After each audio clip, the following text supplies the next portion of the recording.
हमारा पर्यावरण खतरे में है। जिस हवा में हम सांस लेते हैं, जिस पानी को हम पीते हैं, जो खाना हम खाते हैं, जिस दुनिया में हम रहते हैं, सब में ऐसी समस्या आ गई हैं जिन्हें हमारे जनरेशन तो छोड़िए, पूरी मानव जाति ने, हमारी पूरी स्पीसीज ने सिंस इट्स इंसेप्शन किसी ने भी पहले देखा ही नहीं है। आप अकेले नहीं हैं। कई लोग, कई इंस्टीट्यूशंस, कई ऑर्गेनाइजेशंस इन समस्याओं से ओवरकम करने की, इनका सॉल्यूशन निकालने का प्रयास कर रहे हैं। हम जीवन के हर एस्पेक्ट पर एक साथ बात नहीं करेंगे। आज हम बात करेंगे हमारे बिज़नेसेस के बारे में, स्पेशली आपके स्पेसिफिक बिज़नेस के बारे में। एक तो वैसे ही मार्जिन्स इतने कम हो रहे हैं और ऊपर से एनवायरनमेंट से रिलेटेड इतने सारे स्टैंडर्ड्स और रेगुलेशंस आ गए हैं कि ये मैनेज करना अपने आप में एक हेडेक हो गया है। इसलिए मैं आपको इस वीडियो में एक और नए रेगुलेशन के बारे में नहीं बताऊंगा, बल्कि आपको ऐसा फ्रेमवर्क दूंगा जो आप अपनी ओवरऑल स्ट्रेटजी में डायरेक्टली यूज कर सकें। नमस्ते, मैं हूं वैभव वाजपेयी और आप देख रहे हैं प्रॉफिटेबल अर्थ। मान लीजिए आपका खुद का एक बी टू बी बिजनेस है, जिसमें आप कई बड़ी कंपनीज के लिए सप्लायर या फैसिलिटेटर है। आपके सबसे बड़े कस्टमर की ओर से एक ईएसजी क्वेश्चनर आता है, मतलब उन्हें आपके बारे में कुछ एक्स्ट्रा इन्फॉर्मेशन चाहिए, कुछ डेटा चाहिए, और साथ में मैसेज है कि सप्लायर डेटा यानी कि आपका डेटा जल्दी चाहिए, वरना अगला ऑर्डर उनकी तरफ से डिले हो सकता है। ये सिग्नल है कि बिजनेस बंद भी हो सकता है। उसी दिन कोई कंसल्टेंट आपसे कहता है कि एक फलाना ग्रीन सर्टिफिकेशन उसको लीजिए और सारी प्रॉब्लम आपकी सॉल्व हो जाएंगी। अब सवाल यह है कि क्या कोई सर्टिफिकेशन आपके उस बड़े कस्टमर की एक्चुअल रिक्वायरमेंट पूरी करेगा? ऐसा जरूरी नहीं है। कई फाउंडर्स के सामने दो गलत विकल्प रख दिए जाते हैं। फाउंडर्स का मतलब आप जो बिजनेस में डिसीजन ले सकते हैं, in you are in a position of decision making. Request को इग्नोर कर दीजिए, ऐसा उनके पास सामने ऑप्शन रखा जाता है, या डर करके कोई सर्टिफिकेशन खरीद लीजिए। ये दो उनके सामने विकल्प रख दिए जाते हैं। लेकिन बेहतर रास्ता तीसरा है। पहले रिक्वायरमेंट का ट्रिगर पहचानिए, फिर देखिए कि वो आपके बिजनेस, साइट, प्रोडक्ट, कस्टमर और डेस्टिनेशन मार्केट पर लागू होता भी है या नहीं। ये वीडियो अपने आप में एक फ्रेमवर्क है, और इस फ्रेमवर्क में मैं आपको दो प्रैक्टिकल टूल्स दूंगा। पहला tool 4 layer green compliance map, और दूसरा टूल एक 1 पेज रिक्वायरमेंट रजिस्टर। तो इस पूरे वीडियो को मैं कहूंगा एक ये ग्रीन कंप्लायंस फ्रेमवर्क है आपके लिए। ये टूल्स जो हैं ये आपको इसलिए मिलेंगे ताकि आपके जो पास एनवायरनमेंट रिलेटेड हर रिक्वेस्ट, इसके लिए प्रैक्टिकल एक स्ट्रेटेजी हो, एक एसओपी यानी कि स्टैंडर्ड ऑपरेटिंग प्रोसीजर हो। तो और आप तो इस बात को जानते ही हैं कि बिना स्ट्रेटेजी और एसओपी के टीम में क्या केओस मचता है, क्या अव्यवस्था फैलती है। इन दो प्रैक्टिकल टूल से आप हर रिक्वेस्ट के सामने source, applicability, evidence, owner, deadline और वेरिफिकेशन पाथ लिख पाएंगे। लेकिन एक बात फिर भी ध्यान रखिए, हर बिजनेस पर हर एनवायरमेंटल रूल लागू नहीं होता, और जो फ्रेमवर्क मैं दूंगा वो फ्रेमवर्क किसी नए क्लाइंट के ऑर्डर की गारंटी भी नहीं देता। तो हमारा फ्रेमवर्क एक्चुअली करता क्या है? हमारा फ्रेमवर्क अवॉइडेबल रिस्क को कम करने और सही क्वेश्चन, मतलब सही जो सवाल है, सही समय पर उसको पूछने में मदद करता है। मतलब आपकी कैपेबिलिटी बढ़ाने और मार्केट रेडीनेस गैप्स को कम करने में हेल्प करता है। आगे बढ़ने से पहले एक जरूरी डिस्क्लेमर, ये वीडियो और ये जो फ्रेमवर्क है ये एक एजुकेशनल फ्रेमवर्क है, कोई लीगल या रेगुलेटरी ओपिनियन नहीं है।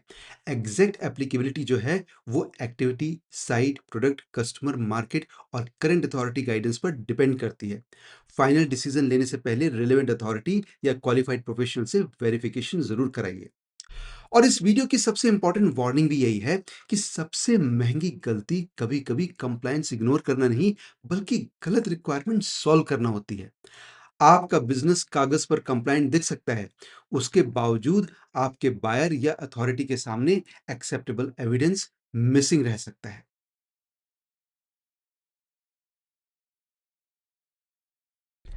तो पहला सवाल आपका ये नहीं है कि कौन सा सर्टिफिकेशन चाहिए। पहला सवाल है कि ये रिक्वायरमेंट किस ट्रिगर से आई है। ग्रीन कंप्लायंस मैप में 4 ट्रिगर्स होते हैं। पहला ट्रिगर है direct law and site permission. ये ट्रिगर जो है वो एक्टिविटी, साइट, प्रोसेस और स्टैट्यूटरी परमिशन से जुड़ा होता है।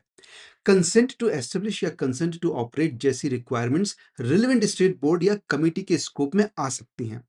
भारत की सेंट्रल पोल्यूशन कंट्रोल बोर्ड यानी कि सीपीसीबी ने 2025 में इंडस्ट्रियल क्लासिफिकेशन फ्रेमवर्क को रिवाइज करके रेड, ऑरेंज, ग्रीन, व्हाइट और ब्लू कैटेगरीज रखी थी। लेकिन कैटेगरी देख करके अपने यूनिट पर फाइनल कंक्लूजन मत निकालिए। एक्चुअल ट्रीटमेंट स्टेट, एक्टिविटी और करंट गाइडेंस से वेरीफाई होगा। ग्रीन कंप्लायंस मैप का दूसरा ट्रिगर है कस्टमर और कॉन्ट्रैक्ट रिक्वायरमेंट।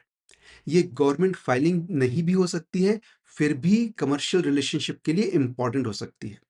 सेबी के 28 मार्च 2025 सर्कुलर के अनुसार टॉप 250 लिस्टेड एंटिटीज के लिए value chain ESG disclosure FY 2025-26 से वॉलंटरी है। वैल्यू चेन असेसमेंट या अश्योरेंस भी एफवाई 2026 या 27 से वॉलंटरी है। इससे हर बिजनेस पर डायरेक्ट फाइलिंग ड्यूटी नहीं बनती, लेकिन लिस्टेड बायर अपनी प्रोक्योरमेंट पॉलिसी या कॉन्ट्रैक्ट के थ्रू सप्लायर डेटा मांग सकता है। तब प्रैक्टिकल ऑब्लिगेशन बायर रिलेशनशिप से आती है आपकी। ग्रीन कंप्लायंस मैप का तीसरा ट्रिगर है प्रोडक्ट या डेस्टिनेशन मार्केट रूल। यहाँ product, product code, destination market, importer की ड्यूटी और सप्लायर डेटा का क्वेश्चन आता है।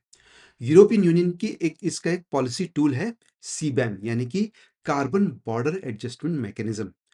Product and destination market rule trigger की जब बात आती है तब सीबैम इसका एक लिमिटेड एग्जांपल है। ये 1 जनवरी 2026 से डेफिनेटिव रेजिम में सेलेक्टेड गुड्स पर लागू है। स्कोप 6 सेक्टर्स में सेलेक्टेड गुड्स तक सीमित है। लीगल ड्यूटी मेन रूप से मुख्य रूप से ईयू इंपोर्टर्स पर रहती है, लेकिन कवर्ड सप्लायर से एम्बेडेड एमिशंस डेटा मांगा जा सकता है। अब ईयूडीआर का जो स्कोप है, ईयूडीआर मतलब European union regulations on deforestation free products. तो ईयूडीआर का जो स्कोप है वो स्पेसिफाइड कमोडिटीज और डिराइव्ड प्रोडक्ट्स तक सीमित है। डेट्स ऑपरेटर साइज के अनुसार बदलती हैं। अगर आप covered supplier, embedded emissions data, CBAM या ईयूडीआर के बारे में जानना चाहते हैं तो कमेंट्स में लिख दीजिए। I can make a separate detailed video on these topics, काफी इंपॉर्टेंट है। लेकिन अभी वापस आते हैं हम हमारे आज के कोर टॉपिक पर। लास्टली ग्रीन कंप्लायंस मैप का चौथा ट्रिगर है वॉलेंटरी इंप्रूवमेंट और सर्टिफिकेशन। ये तभी यूजफुल होता है जब कस्टमर उसे रिकॉग्नाइज करे। कस्टमर मतलब जो आपका कस्टमर है, वो इसको रिकॉग्नाइज करे या बिजनेस स्ट्रेटेजी में, आपकी बिजनेस स्ट्रेटेजी में उसका एक क्लियर पर्पस हो। एक रिक्वेस्ट कई लेयर्स को टच कर सकती हैं, फिर भी रजिस्टर में हर लेयर अलग लिखिए। Statutory site duty, commercial contract term, product market rule और वॉलेंटरी एक्शन ये एक ही चीज नहीं होती है। इनको मिक्स करेंगे तो गलत खर्च और गलत प्रायोरिटी दोनों पैदा हो सकती हैं।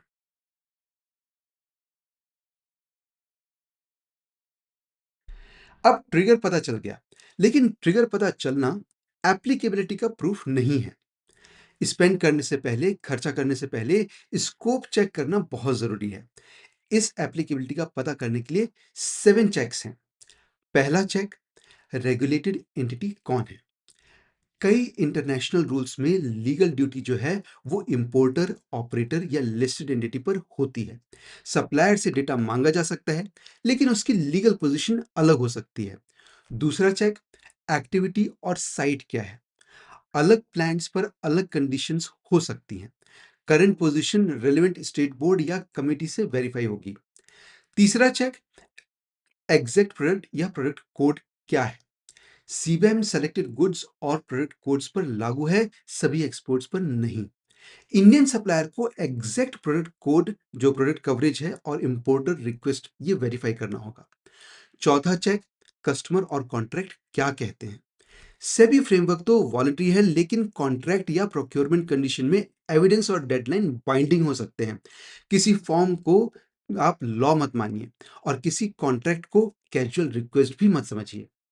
पांचवा चेक, डेस्टिनेशन मार्केट क्या है। ईयूडीआर की करंट डेट्स 30 दिसंबर 2026 लार्ज और मीडियम ऑपरेटर्स के लिए और 30 जून 2027 for most other micro and small operators के लिए है। फिर भी कमोडिटी, प्रोडक्ट और ऑपरेटर रोल वेरीफाई कीजिए। छठा चेक है थ्रेशहोल्ड या बिजनेस साइज कंडीशन क्या है। स्कोप जो है वो थ्रेशहोल्ड ऑपरेटर साइज या प्रोडक्ट कैटेगरी पर डिपेंड कर सकता है। ब्रॉड वेबिनार एग्जैक्ट आंसर नहीं देता। सातवां चेक है इफेक्टिव डेट क्या है। अनाउंसमेंट, वॉलंटरी फेज और इम्प्लीमेंटेशन डेट अलग हो सकती हैं। पुरानी चेकलिस्ट पर भरोसा करके करंट आंसर्स नहीं मिलेगा। इन चेक्स के बाद एप्लीकेबिलिटी के चार पॉसिबल्स आउटकम होंगे, वो आउटकम लिखिए आप। पहला है अप्लाई नाउ, मतलब it all this applicability applies now. दूसरा है मे अप्लाई आफ्टर वेरिफिकेशन। तीसरा जो पॉसिबल आउटकम है वो है डज नॉट अप्लाई, या चौथा आउटकम हो सकता है वॉलंटरी और स्ट्रेटेजिक। रिक्वायरमेंट अप्लाई नहीं करती तो भी डिसीजन को आप रिकॉर्ड कीजिए। वेरिफिकेशन बाकी है तो नेक्स्ट चेक और रिस्पॉन्सिबल पर्सन को उसका नाम लिखिए। यहाँ प्रोफेशनल बाउंड्री भी क्लियर होनी चाहिए। अथॉरिटी जो है वो फॉर्मल एप्लीकेबिलिटी या परमिशन बताएगी। लॉयर जो है वो आपको लीगल इंटरप्रिटेशन देगा। इन्वायरमेंटल प्रोफेशनल या इंजीनियर जो है वो प्रोसेस और डॉक्यूमेंटेशन में मदद करेगा। लेबोरेटरी, सर्टिफायर, वेरीफायर और अश्योरेंस प्रोवाइडर, इनके रोल्स अलग हैं। ध्यान रखिए कि एक कंसल्टेंट इन सभी रोल्स का सब्स्टिट्यूट नहीं है। फाउंडर या बिजनेस डिसीजन मेकर को भी हर टेक्निकल कंक्लूजन अकेले नहीं निकालना चाहिए। इसलिए रूल सिंपल है। स्कोप लिखे बिना स्पेंड मत कीजिए, खर्चा मत कीजिए। और वेरिफिकेशन रूट लिखे बिना कंप्लाइंट, ये वर्ड जो कंप्लाइंट है ये शब्द यूज मत कीजिए।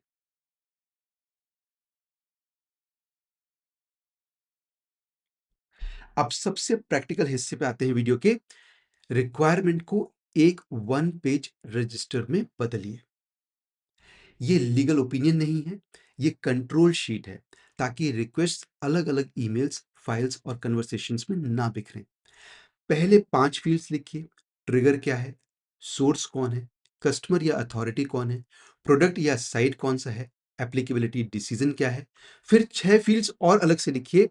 कौन सा फील्ड जो एविडेंस है वो चाहिए, एविडेंस ओनर कौन है, डेडलाइन क्या है, वेरिफिकेशन मेथड क्या है, रिन्यूअल या रिव्यू डेट क्या है, और नेक्स्ट प्रोफेशनल या अथॉरिटी चेक क्या है। आपका बायर जो है वो एनर्जी या वाटर डेटा मांगे तो meter record, utility bill, process data या बायर स्पेसिफाइड वर्कशीट जो है वो एविडेंस बन सकते हैं। एक्सेप्टेड फॉर्मेट, ये सोर्स से कंफर्म होगा कि एक्सेप्टेड एक्सेप्टेड आपका फॉर्मेट क्या है। साइट परमिशन के लिए परमिशन कॉपी, स्टेटस, ओनर और अथॉरिटी रूट लिखिए। वेस्ट या ट्रेसेबिलिटी डेटा के लिए सोर्स रिकॉर्ड, ओनर और फॉर्मेट लिखिए। रजिस्टर का ओनरशिप रूल बहुत सिंपल है। एक अकाउंटेबल पर्सन, एक सोर्स ऑफ ट्रुथ, एक नेक्स्ट डेट। टीम देख लेगी, ये ओनर माइंडसेट नहीं है। जल्दी, ये भी कोई डेडलाइन नहीं होती है। सर्टिफिकेशन करा लेंगे, ये एविडेंस प्लान नहीं है। अब बात करते हैं हम प्रायोरिटी रूल्स की। तो सबसे पहले लीगल ऑपरेशन प्रोटेक्ट कीजिए। उसके बाद बाइंडिंग कस्टमर या प्रोडक्ट मार्केट एक्सेस रिक्वायरमेंट। फिर आता है वॉलंटरी इंप्रूवमेंट। वॉलंटरी इंप्रूवमेंट बेकार नहीं है, लेकिन उसे एक्सपायर्ड परमिशन या बाइंडिंग एविडेंस गैप से ऊपर रखना गलत प्रायोरिटी होगी। सर्टिफिकेट पर पैसा तभी खर्च करें जब रजिस्टर में दो आंसर आपके साफ हों। कौन इसे रिक्वायर या रिकॉग्नाइज करता है, और ये सर्टिफिकेट एग्जैक्टली क्या प्रूव करता है। यहाँ क्वालिफाइड प्रोफेशनल्स जो हैं वो डायग्नोस्टिक्स, मेजरमेंट और डॉक्यूमेंटेशन में सपोर्ट दे सकते हैं, लेकिन डायग्नोस्टिक सपोर्ट स्टैट्यूटरी अप्रूवल नहीं होता है। इंप्लीमेंटेशन सपोर्ट सर्टिफिकेशन नहीं है, और कमर्शियल एडवाइस लीगल ओपिनियन नहीं है। सबसे इंपॉर्टेंट बात यह है कि रियल इन्वायरमेंटल कैपेबिलिटी सिर्फ पेपर वर्क से प्रूव नहीं होती। एनर्जी, वाटर, वेस्ट, एमिशंस और प्रोसेस डिसिप्लिन, इससे जुड़े रिकॉर्ड्स ऑपरेशनल रियलिटी दिखाते हैं। डेकोरेटिव बैच अकेले ऑपरेशनल इंप्रूवमेंट प्रूव नहीं करता। अब हमारे पास मैप भी है, स्कोप टेस्ट भी है और रजिस्टर भी है। अब अगला सवाल है कि जब 4 रिक्वेस्ट एक साथ आ जाएं तो फाउंडर को, बिजनेस डिसीजन मेकर को पहले उसको क्या करना चाहिए।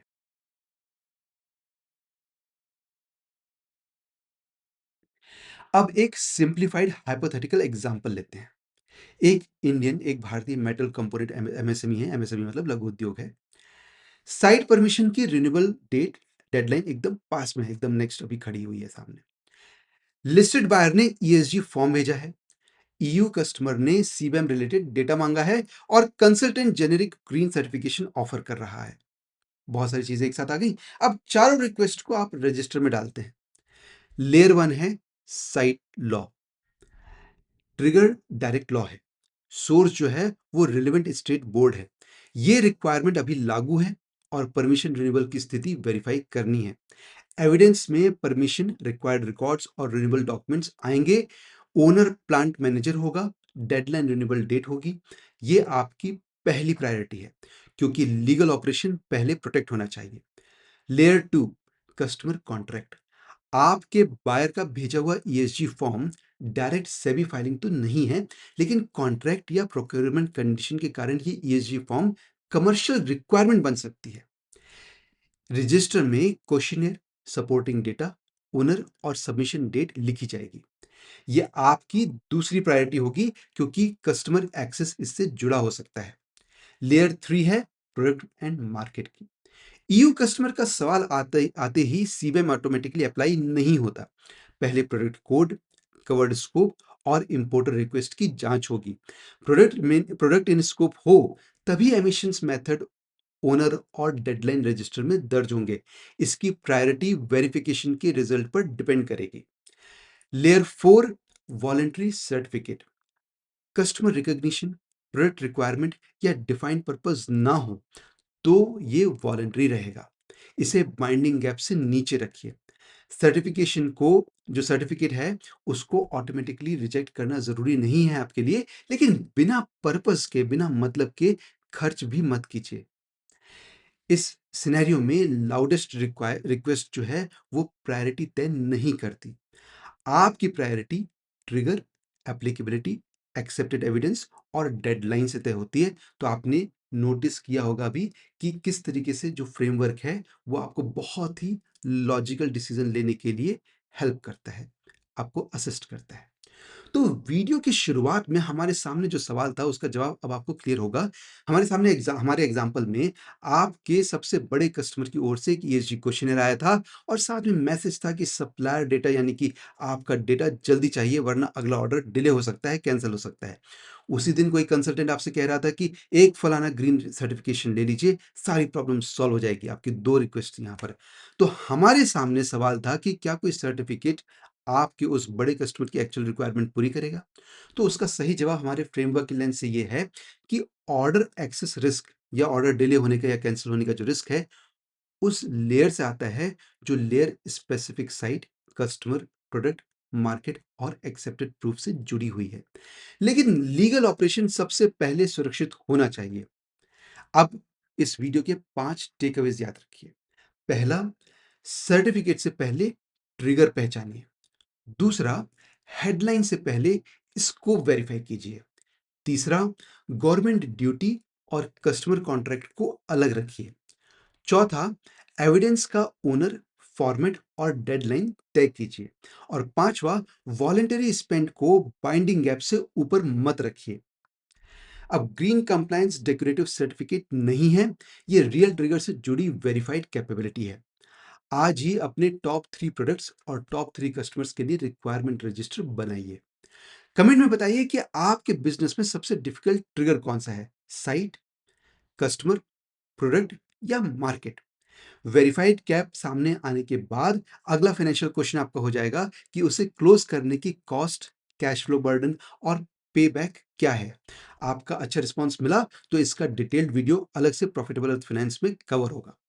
अगर आप अपनी सिचुएशन की सीरियसनेस और अर्जेंसी को समझते हैं तो एक स्टेप और लीजिए, हमारी स्पीड कंसल्टिंग सर्विसेज को ट्राई कीजिए। For just 99 rupees book a 3 minute clarity call with me. With me means with a human. आप अपने नंबर्स लेकर के आइए और स्पेशली आपके लिए कस्टमाइज्ड मेरे इनसाइट्स लेकर के जाइए, एक ह्यूमन के इनसाइट्स लेकर के जाइए। ये ऑफर लिमिटेड टाइम पीरियड के लिए ही है। और आपके लिए इस वीडियो में एक और बोनस है।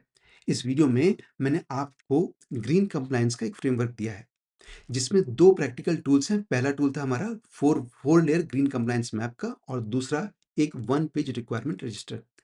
इस तरीके के फ्रेमवर्क्स बनाने के लिए कंसल्टेंट्स मार्केट में 10,000 से 25,000 रुपए चार्ज करते हैं। वो आपके लिए मैं फ्री में पीडीएफ या एक्सेल शीट के फॉर्म में अवेलेबल करा दूंगा। बस आपको कमेंट्स में ग्रीन कंप्लायंस फ्रेमवर्क के लिए जीसीएफ लिखना है। With in 2 weeks of posting this video अगर मुझे 100+ जीसीएफ रिक्वेस्ट मिले तो मैं अपना बिल्ड किया हुआ 4 लेयर ग्रीन कंप्लायंस मैप और एक 1 पेज रिक्वायरमेंट रजिस्टर पब्लिक कर दूंगा आपके लिए। तो कमेंट्स में जल्दी से जीसीएफ लिखिए और फ्रेमवर्क लेकर के जाइए। अगर वीडियो आपको हेल्पफुल लगी हो तो लाइक, शेयर और सब्सक्राइब जरूर करें। मैं हूं वैभव वाजपेयी, आप देख रहे थे प्रॉफिटेबल अर्थ। फिर मिलेंगे एक नए एनालिसिस के साथ, तब तक के लिए नमस्कार।